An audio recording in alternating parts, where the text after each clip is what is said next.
Halo BMers, apa kabar? Selamat datang di channel Bisnis Muda. Kali ini kalian lagi nonton video KBBI, alias Kamus Besar Bisnis dan Investasi.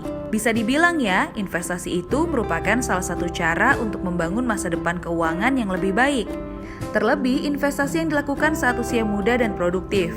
Dengan begitu, hari tua nanti bisa menikmati hasil dari investasi itu sendiri.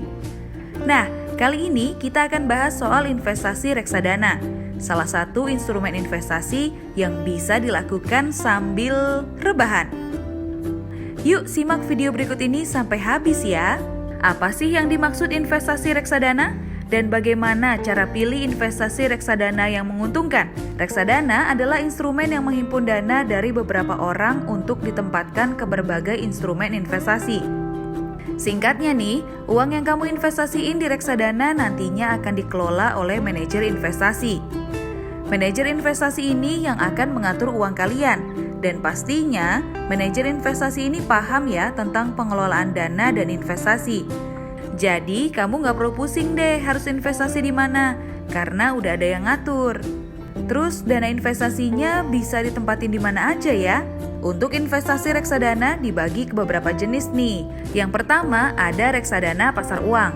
Untuk jenis ini nantinya investasi kamu akan fokus penempatannya di deposito bank dan surat utang dengan tenor kurang dari 1 tahun. Yang kedua, reksadana pendapatan tetap. Dana investasi kalian akan ditempatkan di surat utang negara dan korporasi. Yang ketiga, ada reksadana saham. Nantinya dana kamu akan fokus ditempatkan di saham. Ada juga reksadana campuran. Fokus penempatannya akan dikombinasikan nih antara saham, surat utang, dan deposito bank. Terus pertanyaannya nih, seberapa besar sih keuntungan dari reksadana?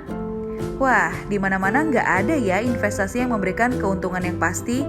Contohnya kayak bunga bank aja bisa berubah-ubah, sesuai dengan perkembangan suku bunga acuan bank sentral. Kalau ada instrumen investasi yang janjiin keuntungan tetap dan nilainya besar, kayak 15-20% per bulan, itu patut dicurigai nih.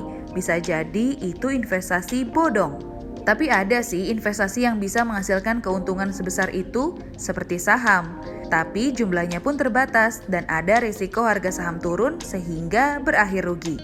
Lalu reksadana yang mana sih yang paling menguntungkan? Keuntungan dan risiko investasi reksadana sesuai dengan jenis reksadana yang dipilih. Misalnya, reksadana pasar uang memiliki karakter keuntungan dan risiko yang rendah.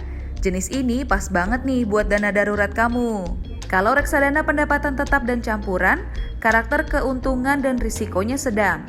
Jenis ini bisa jadi diversifikasi untuk menyeimbangkan instrumen yang berisiko tinggi dan juga rendah. Sedangkan reksadana saham memiliki keuntungan dan risiko yang tinggi nih. Reksadana ini biasanya untuk masa depan dengan jangka waktu yang panjang banget. Nih ya BMers, Meong kasih tahu beberapa tips untuk investasi di reksadana. Yang pertama, pantau terus fact fund sheet setiap bulannya dari manajer investasi kamu. Tujuannya untuk mengetahui 5 portofolio investasi yang dilakukan sama si manajer investasi. Cari tahu berapa total dana kelolaan produk reksadana yang kamu miliki. Semakin tinggi kelola reksadana, artinya fleksibilitas manajer investasi untuk mengotak-atik portofolio semakin rendah, sehingga keuntungannya juga nggak bisa melejit tinggi. Tapi lebih aman, karena produk itu memiliki kepercayaan tinggi dari nasabah. Terus, kelola reksadana yang rendah bisa membuat keuntungan melejit, karena fleksibilitas manajer investasinya dalam mengotak-atikkan portofolio cukup terbuka. Tapi ada resiko nih, kalau hasil kelolaannya minus dan turun di bawah 10 miliar rupiah, produk reksadana itu bisa aja disuspensi atau dibubarkan. Jadi gimana BMers? Sudah siap investasi reksadana? Yuk mulai dari sekarang!